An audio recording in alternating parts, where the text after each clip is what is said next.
Hello there, boys and girls. Adam Nicholas here for What Culture. And despite the fact that the entire world may have gone to hell in a handbasket right about now, it doesn't matter. It doesn't matter because I am in a wonderful mood, because no matter what happens at this time of the year, we get the latest installment of the Pro Evolution Soccer franchise, or the eFootball PES franchise as it is known these days. And this year is no different. So global pandemics be damned and the rest, it doesn't matter, because Pro Evo and Konami have delivered once again. Through their unyielding adaptability and constant evolution, Konami have developed a franchise that was, in fact, so good last year, winning E3 2019's Best Sports Game, that they decided to double down on it this year. As a result of the imminent arrival of the PlayStation 5, Konami have decided to put a lot of their developmental team towards creating PES 2022, the game that will feature on the next-gen console, making sure that is the perfect experience for gamers. That means not so much of their team was concentrating on this game,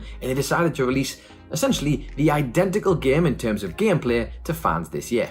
Now, is this a gamble on Konami's part? Yes, absolutely, of course it is. But in a world that is rife and full of uncertainty, you have to say the one thing you could probably rely on is that Konami and the Pro Evolution Soccer franchise know how to deliver a brilliant football game to their loyal fans. Well, these days anyway. Let's not talk about the dark years of 2008 and 2009. Anyway, my name is Adam Nicholas, this is What Culture, and let's get into our review of eFootball PES 2021. Number 9, retains award-winning gameplay. Normally, if a franchise said they'd be making zero changes to the latest yearly installment of their game, fans would probably have cause for concern. However, in the case of eFootball PES 2021, it just so happens to be taking its gameplay from not only the best footballing game last year, but also from E3 2019's Best Sports Game of the Year too. Last year's gameplay was so good that many PES fans, and even some FIFA fans too, considered it to be the franchise's best game in years. So worrying about a lack of an upgrade in this particular department needn't be too much of a concern. Now, would we like to see new additions to advance this gameplay further? Yes, absolutely, of course we would. Every football fan wants to see that when it comes to their football games. But if we just have to keep things the way they are in terms of gameplay this year, which, to be fair, is probably the best that gameplay has been in quite some time, and that means we get a much better PES 22 when it finally releases on the next gen of consoles, then for my money, it's a worthwhile gamble. Number 8, squad's not fully up to date yet. Now, out of the very few disappointments that this game actually offers, this one feels a little bit bigger than usual, only because there's no changes to the gameplay, so you kind of hoped they would have put a little bit more energy into keeping rosters and stuff up to date. But I have to be honest, this is a little bit nitpicky. Now, this should be prefaced with the fact that Konami always do an excellent job at trying to update team squads as fast as possible once the domestic transfer window is shut. It must be a thankless task trying to keep on top of it in general, but it's probably being made worse by a delayed end to last season, causing an extension of the usual transfer cutoff point. Nevertheless, it always feels like there could be an official Konami system in place to have these updated daily as and when they happen, and even more so when there's less work going on towards the actual gameplay. I mean, it is 2020 after all, and that feels like something that could easily be achieved. In Konami's defense though, there's such a massive online unofficial community of PES editors who make sure the team rosters, badges, kits, etc. are all up to date as fast as they possibly can through creating their own option files. It sort of feels a little bit redundant for Konami to spend any time on it, really. Number 7, a fresh lick of paint. The success of this installment of PES was always going to depend on how much Konami could improve the overall aesthetic of the game. The menu graphics have been updated with players from eFootball PES 2021's new partner clubs featuring, as well as a change of colour scheme and animations for both the main screens and in-game menus too. As always, the new kits for licensed teams look stunning as ever, riding on the coattails of a new football season to get fans excited to play in their club's new threads. In a similar vein, there's also a whole host of new player face scans, ranging from updated existing face scans, brand new faces for the rising stars of last season, e.g. Arsenal new boy Gabriel, and other youth academy players as well. Now, this is a perfect way to help reinvigorate, say, your Master League season, and if you're like me, you need your players to have that proper face, because ain't nobody getting in my team without a proper looking face. Why would you choose anybody else, especially those default guys? Ugh, not for me. But either way, this is just the beginning as well. There's so many face scans they've already already incorporated, I think 60 plus at this point, and you have to know that there's going to be more as the season goes on. Konami are excellent at making sure they keep on top of these things. Normally, you get the feeling there'll be a little bit extra effort to make sure that DLC content comes thick and fast to keep the aesthetics of the game looking fresh as ever. Number 6, Arrivederci Milano. Yes, unfortunately, a new edition of PES, a new licensing conundrum to try and navigate, and unfortunately this time round we've had two big losses. The licenses expired for both AC Milan and Inter Milan,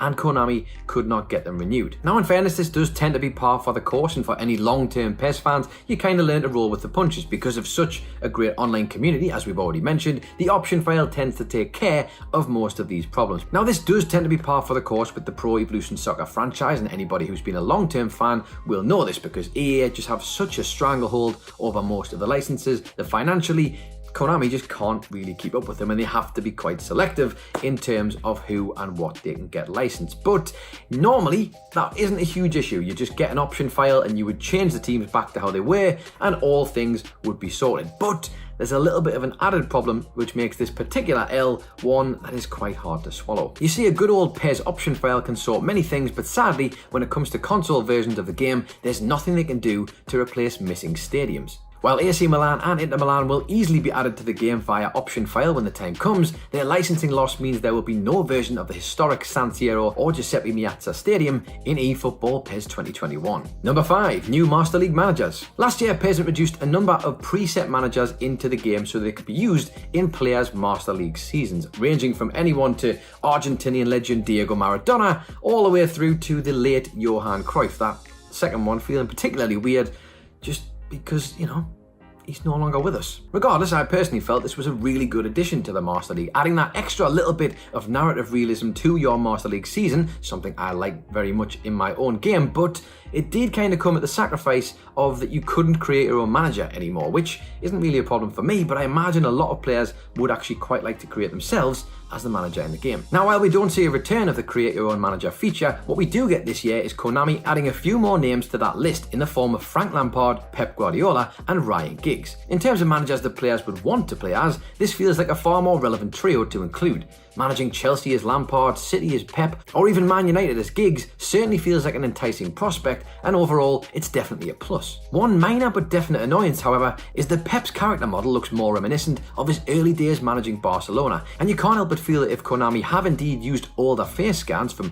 previous legend or players that they've had scanned in for the game, assuming that's why Pep looks so dated, then perhaps this could have also included a few others to go with it. I mean, what about playing as Mikel Arteta managing Arsenal? What about Gennaro Gattuso managing Napoli? Zinedine Zidane managing Real Madrid? Or, and let's be honest, the only reason why I'm on this rant in the first place, I want to play the game as Andrea Pirlo with a beard, I should point out, managing Juventus. Konami, surely we can do these. We've got the face scans for these guys. Let's get them included, and hopefully that'll be something they consider for downloadable content in the future. Number 4. UEFA Euro 2020 still included. Another licensing coup that was added to last year's game was that of the UEFA Euro 2020 competition. All 55 European national teams in the competition fully licensed with up-to-date squads and all the official competition graphics, animations and video packages to boot. Now, alright, granted, yes, the real-life Euro 2020 tournament never ended up going ahead last year as a result of the global pandemic. It was cancelled and it's been moved to next year, potentially. And that, I get what you're saying. You're probably thinking, why on earth would you want Konami to keep the license for this tournament? Because it never actually happened. Well, let me tell you why. You see, with Konami managing to retain the licenses for the UEFA Euro competition and all of the national teams that they had licensed, when the real-life Euro 2021 tournament does inevitably come back around next year, you can bet that eFootball PES 2021 will be adding a DLC to update the whole thing, ready for the tournament to officially begin. Number 3, no next gen for this installment. Now, as I mentioned previously, Konami have already started focusing a lot of their developmental efforts towards producing PES 2022. That will be their first game on the next generation of consoles, and they kind of want to make sure they get it right. This means that when the PS5 and Xbox Series X launch later this year, there won't be a version of eFootball PES 2021 released to go with it, which will undoubtedly feel like a long wait, especially if FIFA 21 beats them to the punch. Despite no version of PES being around to showcase the capabilities of these new consoles, however, the one saving grace is that both the PS5 and the Xbox Series X will be backwards compatible. So while PES fans won't get to experience the look and gameplay of next gen just yet, they will still be able to play their copies of PES PES 2021 on their new console. Number 2, a great price point. Now this one is simple, but I tell you what, it's goddamn effective. How do you make friends in this world? Well, save them 50% on the game of football they like. That's a pretty good start, don't you think? Because in recognition of Konami spending less time on the gameplay side of things and just bringing us the game that we got last year, plus some added aesthetic changes, they've actually reflected that in the price point of their game. So instead of it being £50 like it was last year, it's down to £25 for this installment of the game. I mean, that is a literal 50% save. And that's amazing. Now, just to put this into perspective a little bit for all the PES fans, but also for all the FIFA fans out there, FIFA 21 is currently set to retail at $49.99 for the standard edition and $89.99 for the ultimate edition. And while I must admit I am no mathematician, nor am I a FIFA fan by trade, it seems to me that PES might well have just played a masterstroke in trying to convince players to make the switch at a time when, let's be honest, players might not be so keen to contribute to EA's already deep pockets. And number 1, if you're not first, you're last. Now, as the new domestic seasons have kicked off throughout the world of football, why on earth would you want to wait any longer than you need to get your hands on a brand new game of football that has all the updated kits, leagues, and all that kind of thing? I know I personally wouldn't want to do it, and the quicker, the better. While eFootball PES 2021 may not be able to claim a title you can say very fast or fluently, let's be honest, what I can boast about is being released a whole 24 days before the worldwide release of FIFA 21 on October 9th. So while all the die-hard FIFA fans out there will be sat twiddling their thumbs and shuffling players around in last year's kits, waiting for the new installment to drop, PES fans will have been playing PES 2021 for almost a full month. Then again, FIFA fans do have the option to cut that wait down by a whopping 3 days to get it early on October 6th. All you have to do is spend $89.99 on the ultimate edition of the game. Cool. So there you have it, another year, another PES review by yours truly. That was our review for eFootball PES 2021. Let us know your thoughts on the brand new game and all of the things involved that we've just spoken about, and this video indeed, in the comments down below. Don't forget to like and share. Hit the old subscribe button if you haven't already. You can find the original article for this piece at whatculture.com/ I guess it'll be either in sport or in gaming or in football somewhere. The title will be eFootball PES 2021 Ups and Downs, something along those lines. You'll be able to find it. I have faith in you. I wrote that too. You can follow What Culture Football on Twitter at WhatCultureFC. You can also follow What Culture Gaming on Twitter at WCultureGaming. Or if you'd like to follow me, if that's your thing, you can find me at It's Adam Nicholas. Or maybe you just want some more videos, and there should be some just after this one. I've been Adam Nicholas. This has been What Culture. That was your review of eFootball PES 2021. And I'll see you probably next year, to be honest.